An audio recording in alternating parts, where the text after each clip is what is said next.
ಭಾರತದ ಭಾಗವಾಗಿ ಬಿಡುತ್ತಿತ್ತು ದುಬೈ. 1947ರ ಆ ಮಹತ್ವದ ನಿರ್ಧಾರ ಮಿಸ್ ಆಗಿಬಿಡ್ತು. ಆ ಮಹಾ ಚಾನ್ಸ್.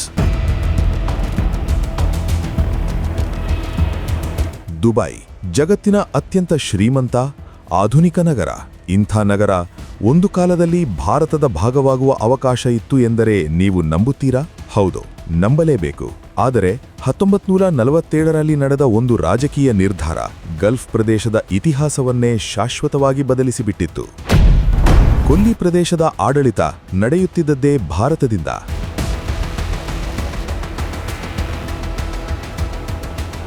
20ನೇ ಶತಮಾನದ ಆರಂಭದಲ್ಲಿ ಅಬುಧಾಬಿ, ದುಬೈ, ಕತಾರ್ ಮತ್ತು ಕುವೈಟ್ನಂತಹ ಪ್ರದೇಶಗಳು ಬ್ರಿಟಿಷ್ ಆಡಳಿತದಲ್ಲಿದ್ದವು. ಆದರೆ ಇವುಗಳ ಆಡಳಿತ ಲಂಡನ್ನಿಂದ ನಡೆಯುತ್ತಿರಲಿಲ್ಲ.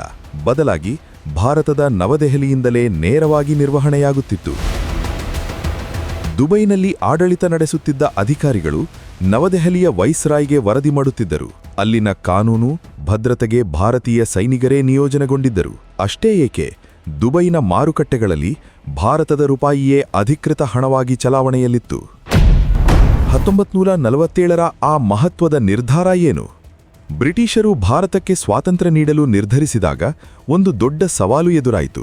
ಭಾರತ ಅಥವಾ ಪಾಕಿಸ್ತಾನದ ಕೈಗೆ ಗಲ್ಫ್ ಪ್ರದೇಶದ ಆಡಳಿತ ಸಿಗಬಾರದು ಎಂಬುದು ಬ್ರಿಟಿಷರ ಆಲೋಚನೆಯಾಗಿತ್ತು.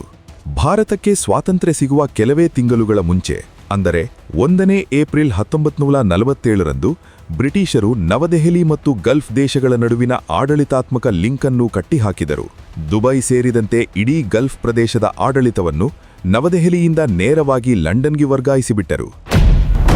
ಒಂದು ವೇಳೆ ಹಾಗಾಗದಿದ್ದರೆ, ಒಂದು ವೇಳೆ ಬ್ರಿಟಿಷರು ಏಪ್ರಿಲ್ 1947ರಲ್ಲಿ ಆ ಬದಲಾವಣೆ ಮಾಡದೇ ಇರುತ್ತಿದ್ದರೆ ಏನಾಗ್ತಾ ಇತ್ತು? ಆಗಸ್ಟ್ 1947ರಲ್ಲಿ ದುಬೈ ಮತ್ತು ಇತರ ಗಲ್ಫ್ ದೊರೆಗಳು ಭಾರತಕ್ಕೆ ಸೇರಬೇಕೋ, ಪಾಕಿಸ್ತಾನಕ್ಕೆ ಸೇರಬೇಕೋ ಅಥವಾ ಪ್ರತ್ಯೇಕವಾಗಿ ಉಳಿಯಬೇಕೋ ಎಂಬ ಪ್ರಶ್ನೆ ಎದುರಾಗುತ್ತಿತ್ತು.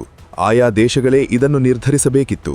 ಆಗ ಸಹಜವಾಗಿ ಕೆಲವು ಗಲ್ಫ್ ದೇಶಗಳಾದರೂ ಭಾರತಕ್ಕೆ ಸೇರುವ ನಿರ್ಧಾರ ಮಾಡುವ ಸಾಧ್ಯತೆಗಳಿದ್ದವು.